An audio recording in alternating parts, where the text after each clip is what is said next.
Hey everybody, I hope you are doing well. Today we'll talk about how to fix or how to solve the problem of not available on Suno app. You click on settings. Here we click on apps, default apps, app settings. In this list you will search about Suno app and we click here in this page. Then we click on first stop and we click OK. Here you will enter to storage. Then we click on clear cache. Here we'll go to this sign. You will turn off your Wi-Fi and you will turn on your Wi-Fi again to fix that problem.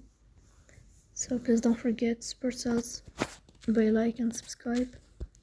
See you next time in another video, and thank you for your watching and your attention.